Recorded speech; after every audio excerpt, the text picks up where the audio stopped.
जय हिंद दोस्तों, स्वागत है आप सभी का मेरे यूट्यूब चैनल पे। आज हमारी चौथी क्लास है महाभारत प्रैक्टिस सेट की, जिसमें हम लोग सामान्य अध्ययन और हिंदी के 38 और 37 क्वेश्चन करते हैं। टोटल 75 क्वेश्चन करते हैं हम लोग, और उसमें हम लोग एक्सप्लेनेशन भी करते हैं उसका। जिन क्वेश्चन में ज़रूरत होती है कि इसकी एक्सप्लेनेशन की ज़रूरत है, तो उसमें मैं एक्सप्लेन भी करता हूँ। और आज की क्लास में हम लोग 18 फरवरी 2024 की सेकंड शिफ्ट में जो क्वेश्चन आए थे उनको सॉल्व करेंगे। इससे पहले मैंने 3 वीडियो डाले हुए हैं इसी सेट में, महाभारत प्रैक्टिस सेट में, जिसमें हम लोग 17 फरवरी के 2 सेट और 18 फरवरी का पहला वाला सेट, इनको हम लोगों ने सॉल्व किया है विथ एक्सप्लेनेशन। तो आइए आज 18 फरवरी की इस शिफ्ट को देखते हैं।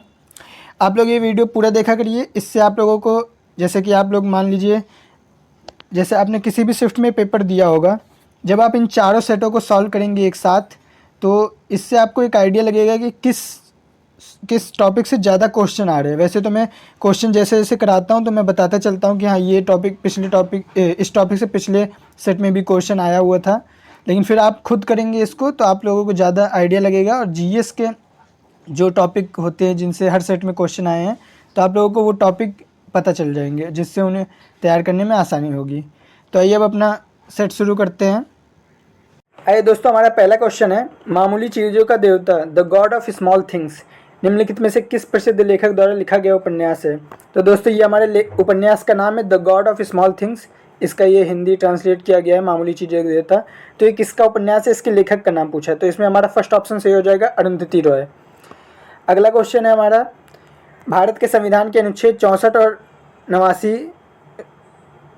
89 का पहला के तहत निम्नलिखित में से कौन राज्यसभा का पदेन सभापति है।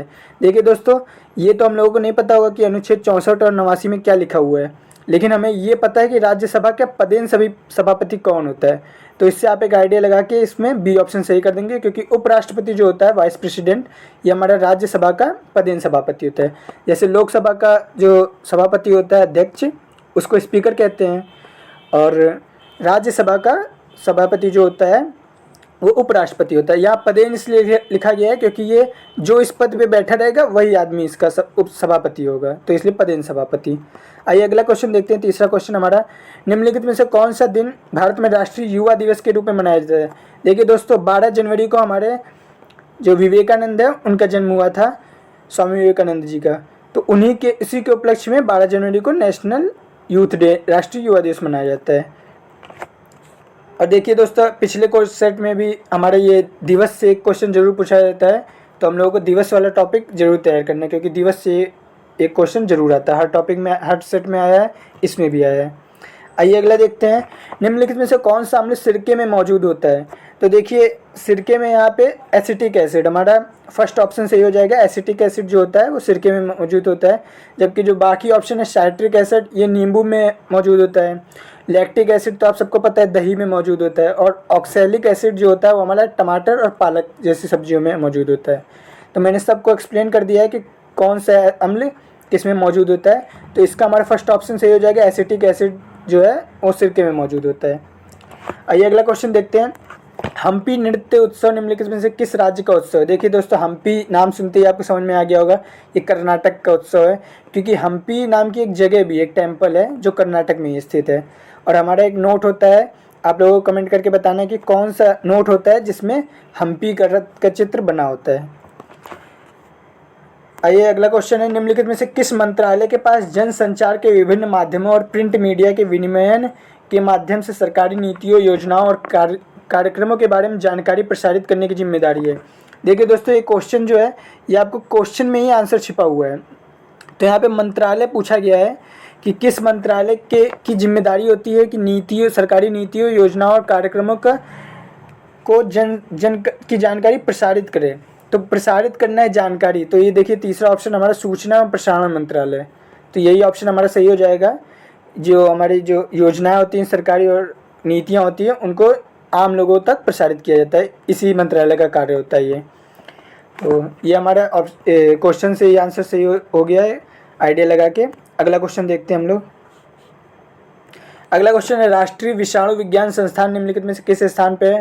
तो इसका हमारा बी ऑप्शन सही हो जाएगा, पुणे में हमारा राष्ट्रीय विषाणु विज्ञान संस्थान।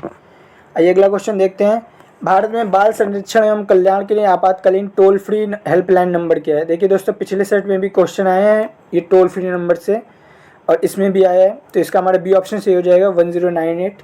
ये बाल संरक्षण और कल्याण के लिए आपातकालीन टोल फ्री नंबर है। जैसे चाइल्ड हेल्पलाइन नंबर, जैसे बच्चों से संबंधित कोई शिकायत करनी है तो इस पर कर सकते हैं। और पिछले सेट में हमारा आया था कि बैंकिंग धोखाधड़ी, बैंकिंग से संबंधित धोखाधड़ी के लिए कौन सा नंबर है, तो 1090 होता है। आइए अगला क्वेश्चन देखते हैं, निम्नलिखित में से कौन उत्तर प्रदेश राज्य में सर्वोच्च रैंकिंग वाले पुलिस अधिकारी है? तो इसका हमारा फर्स्ट ऑप्शन सही हो जाएगा डीजीपी, जो होता है डायरेक्टर जनरल ऑफ पुलिस। ये हमारा उत्तर प्रदेश पुलिस में सर्वोच्च रैंकिंग वाला ऑफिसर होता है। और प्रेजेंट टाइम में हमारे प्रशांत कुमार जो हैं वो यूपी पुलिस के डीजीपी हैं। आइए अगला क्वेश्चन देखते हैं, सरकार का यह खाता जो केवल चालू वित्तीय वर्ष से संबंधित है, इसमें शामिल है, तो ये हमारा बी ऑप्शन सही हो जाएगा राजस्व बजट। ये इकोनॉमी का क्वेश्चन था। अगला क्वेश्चन देखते हैं हमारा, मथुरा के पास मठ के एक मंदिर में किन शासकों की विशाल मूर्तियां स्थापित की गई हैं? तो इसका हमारा सही आंसर हो जाएगा सी, कुषाण वंश की मूर्तियां स्थापित की गई हैं। अगला 12वां क्वेश्चन हम देखते हैं, निम्नलिखित में से किस वायसराय ने ब्रिटिश शासन के दौरान बंगाल का विभाजन किया? देखिए दोस्तों, ये बंगाल के विभाजन से क्वेश्चन है, मॉडर्न हिस्ट्री का क्वेश्चन है। तो इसका हमारा लॉर्ड कर्जन, एक कर्जन ने विभाजन किया था बंगाल का, और ये कब किया था? 19 से 20 जुलाई, 19-20 जुलाई डेट है, और सन है 1905 ईस्वी। 20 जुलाई 1905 ईस्वी को विभाजन की घोषणा की गई थी, और 16 अक्टूबर 1905 को विभाजन कर दिया गया था।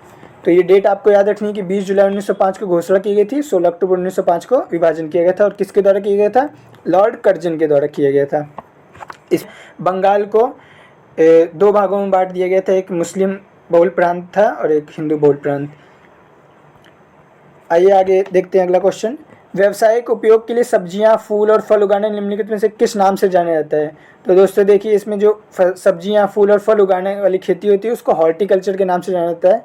और ऐसा ही क्वेश्चन पहले सेट में भी था, मैंने आप लोगों को करवाया था। आइए अगला क्वेश्चन देखते हैं, निम्नलिखित में भारत के किस बंदरगाह को अरब सागर की रानी के नाम से जाना जाता है? तो ये हमारा कोच्चि बंदरगाह है। कोच्चि बंदरगाह को अरब सागर की रानी के नाम से जाना जाता है। अरब सागर जो हमारा इंडिया का जो मैप है, तो अरब सागर उसके पश्चिमी तट पे स्थित है, इधर साइड, यहाँ पे अरब सागर, इधर बे ऑफ बंगाल है, तो यहाँ पे कोच्चि है। ये हमारा केरल राज्य आपने सुना होगा, केरल राज्य में एर्नाकुलम डिस्ट्रिक्ट है, वहाँ पे हमारा कोच्चि बंदरगाह स्थित है, और पश्चिमी साइड पे है। इसको अरब सागर की रानी के नाम से जाना जाता है। आइए अगला क्वेश्चन देखते हैं, वर्ष 2011 में भारत में जनगणना कार्य कितने चरणों में किया गया था? तो ये 2 चरणों में किया गया था। और देखिए, जनगणना से संबंधित क्वेश्चन पिछले सेटों में भी आए थे, इस सेट में भी आया है। तो जनगणना 2011 की जो जनगणना है वो बहुत इंपॉर्टेंट है, और इसका सही आंसर जो है 2 चरणों में हमारी जनगणना की गई थी। अगला क्वेश्चन है, मोगाओ गुफाएं, जिन्हें हजारों बुद्धों की गुफाएं भी कहा जाता है, निम्नलिखित में से किस देश में स्थित है? तो ये हमारा चाइना में स्थित है, मोगाओ गुफाएं चाइना में स्थित है, तो हमारे डी ऑप्शन सही हो जाएगा। अगला क्वेश्चन, उत्तर प्रदेश में कुंभ मेला का उत्सव किन नदियों के संगम पर मनाया जाता है? तो कुंभ आप सबको पता है इलाहाबाद में है, और वहाँ पे संगम है गंगा, यमुना और पौराणिक सरस्वती। पौराणिक सरस्वती मतलब अब सरस्वती जो है वो अब नहीं रही है, मतलब सूख गई हैं, बाकी गंगा यमुना का संगम अब भी है, तो ये ऑप्शन हमारा सही हो जाएगा। चलिए अगला क्वेश्चन देखते हैं, उत्तर प्रदेश वित्तीय निगम यूपीएफसी निम्नलिखित में से किसके विकास के लिए वित्तीय सहायता प्रदान करने में महत्वपूर्ण भूमिका निभाता है? तो ये हमारा उद्योग हो जाएगा सही आंसर। उद्योगों के इस विकास के लिए वित्तीय सहायता प्रदान करता है यूपीएफसी, और इसका फुल फॉर्म देख लीजिए यूपीएफसी का, उत्तर प्रदेश फाइनेंशियल कॉरपोरेशन। आइए अगला क्वेश्चन देखते हैं, उत्तर प्रदेश का दुधवा राष्ट्रीय उद्यान निम्नलिखित में से किस जिले में स्थित है? तो इसका हमारा ए ऑप्शन से हो जाएगा लखीमपुर खीरी में दुधवा नेशनल राष्ट्रीय उद्यान, और यूपी का एकमात्र राष्ट्रीय उद्यान है ये, तो लखीमपुर खीरी सही आंसर हो जाएगा। आइए अगला क्वेश्चन देखते हैं, 2006 में संयुक्त राष्ट्र मानवाधिकार आयोग का नामकरण बदल दिया गया तथा इसका नाम बदलकर निम्नलिखित में से क्या रखा गया है? देखिए दोस्तों, 2006 में जो हमारा संयुक्त राष्ट्र मानवाधिकार आयोग था, इसका नाम बदल के मानवाधिकार परिषद रखा गया था, तो हमारा ए ऑप्शन जो है वो सही हो जाएगा। आइए अगला क्वेश्चन देखते हैं, 21वां क्वेश्चन, एनआईए का पूर्ण रूप, देखिए एनआईए हमारी एक संस्था है, तो इसका पूर्ण रूप हो जाएगा national investigation agency, NIA national investigation agency, तो हमारा डी ऑप्शन सही हो जाएगा। अगला क्वेश्चन, इजराइल हमास संघर्ष क्षेत्र से भारतीय नागरिकों को निकालने के लिए भारत द्वारा शुरू किए गए ऑपरेशन का नाम निम्नलिखित में से कौन सा है? तो ये हमारा ए ऑप्शन से हो जाएगा ऑपरेशन अजय। जो इजराइल हमास संघर्ष चल रहा है, इसमें जो भारतीय नागरिकों को निकालने के लिए जो ऑपरेशन चलाया जा रहा है उसका नाम है ऑपरेशन अजय। और जो दूसरा ऑपरेशन ऑपरेशन गंगा, ये रशिया और यूक्रेन के युद्ध में भारतीय छात्रों को निकालने के लिए ऑपरेशन चलाया गया था। और ये क्वेश्चन पिछले सेट में मैंने कराया था। आइए आगे देखते हैं। हाल ही में आए चक्रवात रेमल को किस देश द्वारा नाम प्रदान किया गया है? इसका सही आंसर हो जाएगा सी, ओमान द्वारा नाम प्रदान किया गया चक्रवात को रेमल नाम। आइए दोस्तों अगला क्वेश्चन देखते हैं। हाल ही में प्रधानमंत्री ने लक्षद्वीप द्वीप समूह सबमरीन ऑप्टिकल फाइबर कनेक्शन परियोजना की शुरुआत करके लक्षद्वीप में धीमी इंटरनेट गति की चुनौती को दूर करने का संकल्प लिया था, जिसकी घोषणा 2020 में लाल किले में स्वतंत्रता दिवस के भाषण के दौरान की गई थी। तो यहाँ पे पूछा गया है कि कहाँ पे ये जो परियोजना है इसको कहाँ पे लागू किया गया है? तो इसका सही आंसर हमारा हो जाएगा कोच्चि। कोच्चि जो कि केरल में है, वहाँ पे ये परियोजना लक्षद्वीप द्वीप समूह सबमरीन ऑप्टिकल फाइबर कनेक्शन परियोजना स्टार्ट की गई है। ये हमारा करंट अफेयर्स का क्वेश्चन है। अगला क्वेश्चन देखते हैं। उत्तर प्रदेश के कौशाम्बी जिले के कौशाम्बी ब्लॉक ने नीति आयोग की ABP की पहली डेल्टा रैंकिंग में कौन सा स्थान हासिल किया है? तो ये इसका आंसर बी हो जाएगा, द्वितीय रैंक हासिल की है कौशाम्बी ब्लॉक ने। अगला क्वेश्चन हमारा, हाल ही में प्रधानमंत्री श्री नरेंद्र मोदी ने अयोध्या में नवनिर्मित हवाई अड्डे का उद्घाटन किया है। इस नवनिर्मित हवाई अड्डे का नाम, देखिए दोस्तों, जो हमारा अयोध्या है वहाँ पे एक हवाई अड्डे का उद्घाटन किया गया जिसका नाम है महर्षि वाल्मीकि अंतर्राष्ट्रीय हवाई अड्डा। ये आप सबको पता होगा, यूपी का करंट अफेयर का क्वेश्चन है, महर्षि वाल्मीकि अंतर्राष्ट्रीय अड्डा। अगला क्वेश्चन देखते हैं। ब्रिक्स 2024 के लिए किस देश की अध्यक्षता 1 जनवरी 2024 से प्रारंभ हो गई है? देखिए दोस्तों, ब्रिक्स जो है इसकी अभी बैठक, इसकी अभी वो 1 जनवरी 2024 से इसकी बैठकें आयोजित की गई थी। और इसकी अध्यक्षता कौन सा देश कर रहा था? तो रशिया कर रहा था इसकी अध्यक्षता। और ब्रिक्स से संबंधित एक और क्वेश्चन आया था पिछले सेट में, तब मैंने आप लोगों से पूछा था कि ब्रिक्स का में कौन कौन से देश शामिल हैं। तो देख लेते हैं दोस्तों। ब्रिक्स जैसा कि नाम से ही देखिए BRICS ब्रिक्स है, तो नाम में ही छुपा हुआ है। B से है आपका ब्राज़ील, R से आपका रसिया जो इस बार अध्यक्षता कर रहा है, I से हमारा इंडिया, C से हमारा चाइना और S से है साउथ अफ्रीका। ये पहले थे, मतलब कि स्टार्टिंग इसकी हुई थी 2009 में। इसकी स्थापना दिवस जो है 16 जून 2009 में इसकी स्थापना की गई थी। आप लोगों को डेट याद रखना है, 16 जून 2009। और इसका हेडक्वार्टर अगर पूछेगा तो वो है हमारा शंघाई, चाइना के शंघाई में इसका हेडक्वार्टर है। और जो इसकी स्थापना हुई थी तब इसमें सिर्फ 4 देश थे, ब्राज़ील, रसिया, इंडिया और चाइना। इसके बाद साउथ अफ्रीका जुड़ा और अभी हाल ही में 4 देश इसमें जुड़े हैं। आपको वो याद रखना है, इजिप्ट, इथोपिया, ईरान और UAE, संयुक्त अरब अमीरात। तो आपको ये चारों नाम याद रखने हैं, इजिप्ट, इथोपिया, ईरान और UAE। और अभी पिछले सेट में एक क्वेश्चन और पूछा गया था कि किस देश ने इसका सदस्य बनने से इनकार कर दिया था, मना कर दिया था? तो वो उसका हमारा हो जाएगा अर्जेंटीना। अर्जेंटीना ने मना कर दिया था। बाकी आपको ये याद रखना है कि कौन कौन से अब इसके सदस्य देश हैं। ये 5 हैं, ये तो नाम से ही हैं। और बाकी इजिप्ट, इथोपिया, ईरान और UAE, ये 4 हैं। और बाकी आपको ये स्थापना कब हुई थी? 2009, 16 जून 2009। और हेडक्वार्टर है शंघाई, चाइना। इतनी चीज़ें आपको याद रखनी है इससे संबंधित। आइए अगला क्वेश्चन देखते हैं। वर्ष 2016 में नोटबंदी के दौरान RBI भारतीय रिजर्व बैंक के गवर्नर कौन थे? देखिए दोस्तों, नोटबंदी के क्वेश्चन हर सेट में आ रहे हैं, इसमें भी आया है। तो इसका हमारे बी ऑप्शन से हो जाएगा, उर्जित पटेल जो थे उस टाइम गवर्नर थे RBI के, जब नोटबंदी हुई थी 2016 में, 8 नवंबर 2016। अगला क्वेश्चन, उत्तर प्रदेश में ऑनलाइन वित्तीय धोखाधड़ी रिपोर्ट करने हेतु व्यक्तियों के लिए साइबर क्राइम हेल्पलाइन नंबर पर शिकायत करने की समय सीमा क्या है? ये थोड़ा सा मिसप्रिंट है, समय सीमा क्या है? तो ये हमारा 24 घंटे के भीतर। आइए अगला क्वेश्चन देखते हैं। केंद्रीय और राज्य करों के जटिल जाल की जगह GST कानून किस वर्ष लागू किया गया? इसमें पूछा गया कि GST किस वर्ष लागू किया गया था। तो आप सबको पता है कि 1 जुलाई 2017 को लागू किया गया था। 2017 हमारा सी ऑप्शन हो जाएगा। अगला क्वेश्चन है, निम्नलिखित में से किस क्रिकेटर ने खेलों में उत्कृष्ट प्रदर्शन के लिए वर्ष 2023 का अर्जुन पुरस्कार जीता है? तो इसका हमारा डी ऑप्शन से हो जाएगा, मोहम्मद शमी ने 2023 का अर्जुन पुरस्कार जीता है। 32वां क्वेश्चन हमारा, क्यात निम्नलिखित में से किस देश की आधिकारिक मुद्रा है? तो इसका हमारा सही ऑप्शन हो जाएगा म्यांमार। म्यांमार की जो करेंसी है उसका नाम है क्यात। और अगर म्यांमार की राजधानी पूछा जाएगा तो म्यांमार की राजधानी है नाय पी ता। अगर इसको लिखें तो नाय पी ता, ये हमारी राजधानी है म्यांमार की, इसको भी याद रखना है, कैपिटल को, और करेंसी क्यात है। अगला क्वेश्चन देखते हैं, भारत में राष्ट्रीय बालिका दिवस किस तारीख को मनाया जाता है? तो ये हमारा 24 जनवरी है दोस्तों, 24 जनवरी को राष्ट्रीय बालिका दिवस मनाया जाता है, नेशनल गर्ल चाइल्ड डे। अगला क्वेश्चन देखते हैं, हिंदी भाषा की सबसे लोकप्रिय रचनाओं में से एक मधुशाला किस के लेखक कौन है? देखिए दोस्तों, ये बुक से क्वेश्चन है, ये बुक से इस सेट में दूसरा क्वेश्चन है। पहला क्वेश्चन वो अरुंधति रॉय की बुक थी गॉड ऑफ स्मॉल थिंग्स, और ये दूसरा क्वेश्चन है मधुशाला के राइटर। ये बहुत ही सिंपल है, हरिवंश राय बच्चन ने लिखी है मधुशाला के लेखक हैं वो। अगला question, mobile application M passport Seva Bharat के निम्नलिखित में से किस मंत्रालय द्वारा लॉन्च किया गया है? तो ये हमारा हो जाएगा विदेश मंत्रालय द्वारा एक पोर्टल लॉन्च किया गया है, एम पासपोर्ट सेवा। अगला क्वेश्चन, चंद्रयान 3 के रोवर का नाम क्या है? देखिए दोस्तों, अभी चंद्रयान 3 करंट अफेयर्स का क्वेश्चन है, चंद्रयान 3 भेजा गया था चंद्रमा पे, इसके रोवर का नाम पूछा गया। तो इसके रोवर का नाम हमारा हो जाएगा प्रज्ञान इसके रोवर का नाम था, और इसके लैंडर का नाम था विक्रम। कुछ लोग इस ऑप्शन को सही करके आएंगे जो कि गलत है। रोवर का नाम प्रज्ञान था, ये आपको याद रखना, और लैंडर का नाम था विक्रम। आइए अगला क्वेश्चन देखते हैं, हाल ही में प्रधानमंत्री ने उत्तर प्रदेश में निम्नलिखित में से किस स्थान पर स्वरवेद महामंदिर का उद्घाटन किया है?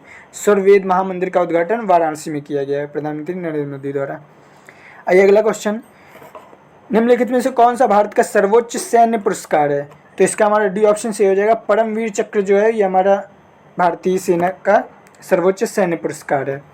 तो हमारे जीएस के सभी क्वेश्चन 38 क्वेश्चन समाप्त हो गए हैं। अब हम लोगों को हिंदी वाले पोर्शन पे चलना है, अब हम हिंदी के क्वेश्चंस को करेंगे। आइए हिंदी का पहला क्वेश्चन देखते हैं, निम्नलिखित में से तत्सम तद्भव का कौन सा युग्म गलत है? तो यहाँ पे तत्सम तद्भव का युग्म लिखा है और बताना है कि कौन सा गलत है। तो याचक जाचक सही है, अक्षर आखर सही है, घट घट सही है, भित्ति भय गलत है। ये भित्ति का जो होगा ये हमारा भीत होगा, भय नहीं होगा, भित्ति का भीत हो जाएगा तद्भव। तो ये डी ऑप्शन हो जाएगा, डी ऑप्शन गलत है। अगला क्वेश्चन है, निम्नलिखित में से सेठ शब्द का तत्सम शब्द कौन सा होगा? तो सेठ का हमारा तत्सम हो जाएगा श्रेष्ठी, तो डी ऑप्शन सही हो जाएगा। अगला क्वेश्चन देखते हैं, निम्नलिखित में से सरस्वती शब्द का पर्यायवाची कौन सा नहीं है?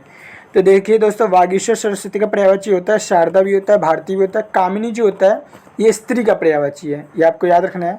कामिनी स्त्री का पर्यायवाची होता है, सरस्वती का पर्यायवाची नहीं होता है। आइए अगला क्वेश्चन, घूमने फिरने वाला साधु वाक्यांश के लिए एक शब्द निम्नलिखित में से कौन सा होगा? जो घूमने फिरने वाला साधु होता है उसके लिए एक शब्द ढूंढना है। तो इसका हमारा फर्स्ट ऑप्शन से हो जाएगा परिव्राजक। परिव्राजक कहते हैं घूमने फिरने वाले साधु को। अगला क्वेश्चन हमारा श्रुति सम भिन्नार्थक शब्द से पूछा है क्वेश्चन, नियत और नियत का सही अर्थ निकालना देखना है। तो जो नियत का मतलब होता है वो होता है निश्चित, कि मतलब कि कोई जैसे कहते हैं कि ये तो नियत है, और नियत जैसे उसकी नीयत खराब है तो वो इरादा। तो निश्चित और इरादा, ये बी ऑप्शन हमारा सही हो जाएगा। नियत जो होता है छोटी की मात्रा जो होती है उसमें देखिए निश्चित में भी छोटी की मात्रा है, तो नियत से निश्चित, और नियत जो है ये तो आपको नाम से पता चल रहा होगा इरादा, तो बी ऑप्शन सही हो जाएगा। आइए अगला क्वेश्चन देखते हैं, निम्नलिखित में से किस वाक्य में मुहावरे संबंधी अशुद्धि है? तो पहला है, देश पर प्राण न्यौछावर करना सैनिक का धर्म है, वह चुपचाप दम साधे पड़ा रहा, राधा के सारे इरादों पर पानी फिर गया, पुलिस को देखते ही रमेश के चेहरे पर हवाइयाँ दौड़ने लगी। ये हवाइयाँ दौड़ने लगी नहीं, हवाइयाँ उड़ने लगी होता है, तो ये हमारा डी ऑप्शन से हो जाएगा क्योंकि डी में अशुद्धि है। अगला क्वेश्चन हमारा, निम्नलिखित में से किस विकल्प में सभी शब्द स्त्रीलिंग है? तो इसका हमारा बी ऑप्शन से हो जाएगा समाधि और दीमक। दोस्तों जो दीमक वर्ड है इसको आपको याद रखना है, जो दीमक वर्ड है ये सुनने में तो ये पुल्लिंग लगता है लेकिन ये नित्य स्त्रीलिंग है। दीमक वर्ड नित्य स्त्रीलिंग मतलब इसका यूज़ हमेशा स्त्रीलिंग में किया जाता है, इसका कोई भी पुल्लिंग नहीं होता है। अगला क्वेश्चन है हमारे, गुरु शब्द का बहुवचन क्या होगा? गुरु शब्द का बहुवचन हो जाएगा हमारा गुरुजन। गुरु जो है जातिवाचक संज्ञा, और जातिवाचक संज्ञा जो होते हैं उनको गुरुजन के रूप में, मतलब उसके आगे जन या गण ऐसे लगा के किया जाता है उसका बहुवचन। आगे देखिए, निम्नलिखित में से किस वाक्य में अपादान कारक है? तो अपादान कारक हमारा डी ऑप्शन से हो जाएगा मेज से पुस्तक गिरी। तो देखिए दोस्तों, से का यूज़ किया जाएगा और साथ में अलगाव का बोध है कि मेज से पुस्तक जो है मेज से अलग हो रही है, तो यहाँ पे अपादान कारक हो जाएगा डी ऑप्शन।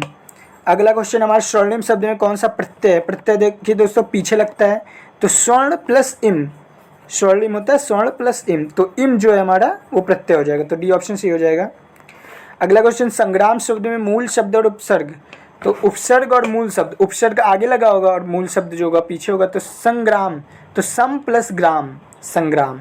देखिए दोस्तों सी ऑप्शन जो हमारा सही हो जाएगा, सम प्लस ग्राम, संग्राम। अगला क्वेश्चन हमारा निम्नलिखित में से कौन सा अव्ययी भाव समास का उदाहरण है? तो अव्ययी भाव का समास का उदाहरण हमारा भरपूर हो जाएगा, भरपूर, क्योंकि देखिए जो भर है ना स्टार्टिंग में, वो एक तरह से एक अव्यय है भर, तो इसलिए ये डी ऑप्शन सही हो जाएगा हमारा, भरपूर। अगला क्वेश्चन तू तुम तेरा आदि हिंदी में कौन से पुरुषवाचक सर्वनाम है? तो आप सबको पता होगा ये मध्यम पुरुषवाचक सर्वनाम है। उत्तम में तो मैं और हम आता है, और मध्यम में तू तुम और तेरा, और अन्य पुरुषवाचक में वह वे ये सब आते हैं, यह इस टाइप के आते हैं, तो ये मध्यम पुरुषवाचक हो जाएगा तू तुम और तेरा। अगला क्वेश्चन है हमारा लघुत्सव शब्द का संधि विच्छेद, लघुत्सव है सॉरी, लघुत्सव का, तो ये हो जाएगा लघु प्लस उत्सव, लघु पे छोटी की मात्रा प्लस उत्सव, तो ये छोटा ऊ है, ये छोटा ऊ है, दोनों मिलके दीर्घ बना है, तो ये दीर्घ संधि है, तो लघु प्लस उत्सव जो हमारा फर्स्ट ऑप्शन है ये सही हो जाएगा, ए ऑप्शन, लघु प्लस उत्सव। अगला क्वेश्चन देखते हैं, कौन सा विराम चिन्ह दो पृथक सत्ताओं या दो शब्दों को जोड़ता है? तो ये हमारा योजक चिन्ह हो जाएगा सही आंसर। जो योजक चिन्ह होता है वो दो पृथक सत्ताओं और शब्दों को जोड़ता है, जैसे माता पिता हो गया, भाई बहन हो गया, अलग अलग शब्दों को आपस में जोड़ रहा है। योजक चिन्ह ऐसे लगता है, यूँ माता पिता के बीच में ऐसे योजक चिन्ह लगता है, वही है। अगला क्वेश्चन देखते हैं, दिनेश रोज 4 लीटर दूध पीता है, इस वाक्य में 4 लीटर किस प्रकार का विशेषण है? ये बहुत सिंपल है दोस्तों, 4 लीटर पूछा है, यहाँ पे माप तौल से संबंधित है, तो परिमाणवाचक हो जाएगा, परिमाणवाचक विशेषण। इसमें माप तौल से संबंधित चीज़ें दिखाई जाती है परिमाण में, जैसे 4 लीटर दूध हो गया या 1 किलो हो गया, ऐसा कुछ। अगला क्वेश्चन हमारा, बाजार से आकर गीता खाना पकाएगी, इस वाक्य में आकर किस प्रकार की किस क्रिया का उदाहरण है? तो ये पूर्वकालिक हो जाएगा, क्योंकि देखो ये दोस्तों यहाँ पे 2 काम हो रहे हैं, एक आकर और फिर खाना पकाएगी, पकाना और आना ये 2 क्रियाएं हैं, और पहले क्या हो रहा है, पहले आएगी तभी तो खाना पकाएगी, तो ये आएगी, तो ये पूर्वकालिक क्रिया हो जाएगा, तो इसमें ए ऑप्शन सही हो जाएगा हमारा। अगला क्वेश्चन, पिताजी तीर्थ यात्रा पर जाएंगे, यह वाक्य किस काल का है? तो देखिए दोस्तों जाएंगे लगा हुआ है, मतलब ये होने वाला है, भविष्य में होगा, और यहाँ भविष्य का एक ही ऑप्शन दिख रहा है, ए वाला, सामान्य भविष्य काल, तो ए ऑप्शन सही हो जाएगा हमारा। अगला क्वेश्चन है, मुझसे पत्र लिखा गया, वाक्य में कौन सा वाच्य होगा? तो मुझसे पत्र लिखा गया मतलब मेरे द्वारा पत्र लिखा गया, यहाँ पत्र लिखने पे जोर दिया जा रहा है, ये कर्मवाच्य हो जाएगा हमारा, बी ऑप्शन सही हो जाएगा। अगला हमारा, घाव पर नमक छिड़कना मुहावरे का अर्थ बताइए, तो ये डी ऑप्शन से हो जाएगा, दुखी को और अधिक दुखी करना, घाव पे नमक छिड़कना। अगला क्वेश्चन हमारा, मूक का विलोम शब्द क्या होगा? मूक आप सबको पता है, मूक मतलब जो चुप रहता है, और वाचाल मतलब जो बहुत बोलता है, तो मूक का विलोम हो जाएगा वाचाल। तो इस तरह से आप जैसे मूक और वाचाल मैंने बताया, तो इसमें आप जैसे अर्थ से भी निकाल सकते हैं कि मूक का अर्थ होता है कम बोलने वाला और वाचाल का अर्थ होता है ज़्यादा बोलने वाला, तो इस तरह से। अगला क्वेश्चन देखते हैं, बेकार से बेगार भली, तो इसका हमारा सी ऑप्शन हो जाएगा, निकम्मा बैठने से कुछ करना अच्छा। बेकार मतलब होता है बिल्कुल बेकार, और बेगार मतलब होता है कि फ्री में काम करना, जैसे बेगारी करना, तो फ्री में किसी का काम कर रहे हैं, तो निकम्मा बैठने से अच्छा कुछ कर ही रहे हैं, सी ऑप्शन सही हो जाएगा। अगला क्वेश्चन हमारा, अद्भुत रस का स्थायी भाव कौन सा है? तो ये विस्मय सही हो जाएगा, विस्मय होता है अद्भुत रस का स्थायी भाव, और निर्वेद जो होता है हमारा शांति रस का स्थायी भाव होता है। अगला क्वेश्चन, अर्ध सम्मात्रिक छंद का उदाहरण, तो ये दोस्तों दोहा हो जाएगा, दोहा हमारा अर्ध सम्मात्रिक छंद का उदाहरण है, इसमें 13 और 11 मात्राएं होती हैं। बाकी के ऑप्शन अगर देखें तो रोला और चौपाई जो हमारा है ये सब मात्रिक छंद है, इसमें 11-13 मात्राएं होती है और इसमें 16 मात्राएं होती है, और कुंडलिया तो हमारा दोहा और रोला से मिलकर ही बना होता है, तो इसका बी ऑप्शन सही हो जाएगा, अर्ध सम्मात्रिक दोहा है।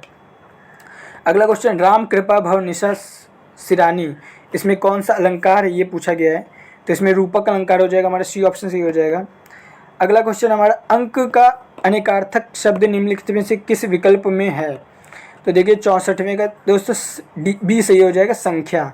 अंक होता है ना नंबर्स, तो संख्या सही हो जाएगा, बाकी के जो कामदेव आकाश ये विष्णु ये अंक का अनेकार्थी शब्द नहीं है। अगला हमारा गद्यांश आ गया, आप गद्यांश को पढ़ लेते हैं। हंसी भीतरी आनंद का बाहरी चिन्ह है। जीवन की सबसे प्यारी और उत्तम से उत्तम वस्तु एक बार हंस लेना और शरीर को अच्छा रखने की अच्छी से अच्छी दवा एक बार खिलखिला उठना है। पुराने लोग कह गए हैं कि हंसो और पेट फुलाओ। हंसी कितनी ही कला कौशलों से भरी है, जितना ही अधिक आनंद से हंसोगे उतना ही आयु बढ़ेगी। एक यूनानी विद्वान कहता है कि सदा अपने कर्मों पर छींकने लिखा है, ये दोस्तों गलत है, खींचने होगा। खींचने वाला हेरिक्लेस बहुत कम जिया, पर प्रसन्न मन डेमाक्रिट्स 109 वर्ष तक जिया। हंसी खुशी का नाम ही जीवन है, जो रोते हैं उनका जीवन व्यर्थ है। कवि कहता है जिंदगी जिंदा दिली का नाम है, मुर्दा दिल खाक जिया करते हैं। आगे, मनुष्य के शरीर के वर्णन पर एक विलायती विद्वान ने एक पुस्तक लिखी है। उसमें वह कहता है कि उत्तम सुअवसर की हंसी उदास से उदास मनुष्य के चित्त को प्रफुल्लित कर देती है। आनंद एक ऐसा प्रबल इंजन है कि उसमें शोक और दुख की दीवारों को ढा सकते हैं। प्राण रक्षा के लिए सदा देशों में उत्तम से उत्तम उपाय मनुष्य के चित्त को प्रसन्न रखना है। सुयोग्य वैद्य अपने रोगी के कानों में अंदरूनी आनंद रूपी मंत्र सुनाता है। अब इससे संबंधित हम लोग क्वेश्चन देख लेते हैं। 65वां क्वेश्चन है, एक उपयुक्त शीर्षक, मतलब ये जो हम लोगों ने गद्यांश पढ़ा है इसका एक उपयुक्त शीर्षक ढूंढना है। तो इसमें हमारा बी ऑप्शन से हो जाएगा प्रसन्नता एक वरदान, क्योंकि इसमें पूरे गद्यांश में हम लोगों को प्रसन्न रहने के लिए बताया गया है। अगला क्वेश्चन है, हंसी भीतरी आनंद का बाहरी चिन्ह है, इसका आशय स्पष्ट करना है। तो इसका हमारा सी ऑप्शन से हो जाएगा, हंसी मन के अंदर को बाहर प्रकट करती है। इसका आशय यही होगा, हंसी मन के अंदर को आनंद को बाहर प्रकट करती है। अगला 67 क्वेश्चन है, आनंद को प्रबल इंजन क्यों कहा गया है? तो इसका हमारा सही आंसर हो जाएगा डी, क्योंकि वह जीवन से शोक और दुख दूर करता है। प्रबल इंजन कहा गया क्योंकि वह जीवन से शोक और दुख दूर करता है। अगला क्वेश्चन हमारा 68वां, प्रफुल्लित शब्द में कौन सा उपसर्ग है? तो उपसर्ग पूछा, उपसर्ग आगे लगता है तो प्र जो है हमारा उपसर्ग हो जाएगा, प्रफुल्लित का उपसर्ग प्र। अगला, सुयोग्य वैद्य रोगी के लिए क्या करता है? तो इसका हमारा सी ऑप्शन से हो जाएगा, आशा और उल्लास में वचनों द्वारा कानों को आनंदित करता है। चलिए आगे क्वेश्चन देखते हैं। अब गद्यांश खत्म हो गया है। कामसूत्र निम्नलिखित में से किसकी रचना है? यहाँ इस कामसूत्र जो बुक है इसके लेखक का नाम पूछा है, तो सी ऑप्शन सही हो जाएगा, वात्स्यायन की रचना है कामसूत्र। अगला क्वेश्चन, निम्नलिखित में से संत कबीर की कृति कौन सी है? तो संत कबीर की कृति हमारी बीजक है। बीजक जो है संत कबीर की कृति है। सूर सारावली जो है ये सूरदास की कृति है। यामा महादेवी वर्मा की कृति है और मृगावती कुतुबन की कृति है। तो ये भी आपको याद रखना है बाकी के ऑप्शन, और बाकी कबीर की बीजक है। जो बीजक है कबीरदास का ये संग्रह है साखी सबद रमैनी का, साखी प्लस सबद प्लस रमैनी, इसके जो ये जो तीनों का जो संग्रह है इसको ही बीजक कहते हैं, ये कबीरदास का है। अगला क्वेश्चन है, मैथिली भाषा के प्रसिद्ध कवि कौन से? तो मैथिली भाषा के प्रसिद्ध कवि विद्यापति हो जाएगा। ये बिहार के थे और इनका जैसे उपनाम भी बहुत पूछा जाता है। इनका उपनाम है मैथिली कोकिल, क्योंकि मैथिल भाषा में रचनाएं लिखते थे। और इनको एक अभिनव जयदेव की संज्ञा भी दी गई थी, अभिनव जयदेव। तो आपको ये भी याद रखना है, अभिनव जयदेव किसे कहा जाता है, ऐसा पूछा जा सकता है। और मैथिल कोकिल किसे कहा जा सकता है? तो ये भी विद्यापति को कहा जाता है, तो याद रखेंगे आप लोग। अगला क्वेश्चन, निम्नलिखित में से कौन सा शब्द क्रिया विशेषण है? तो क्रिया विशेषण हमारा हो जाएगा धीरे धीरे। जो धीरे धीरे क्रिया विशेषण हो जाएगा, जो क्रिया की विशेषता बताएगा। जैसे कि अगर एक एग्जाम्पल में देखूं तो वह धीरे धीरे चलता है, तो यहाँ पे चलना एक क्रिया हो जाएगी और क्रिया की विशेषता बता रहा है धीरे धीरे चल रहा है, तो इस तरह से क्रिया विशेषण हो गया।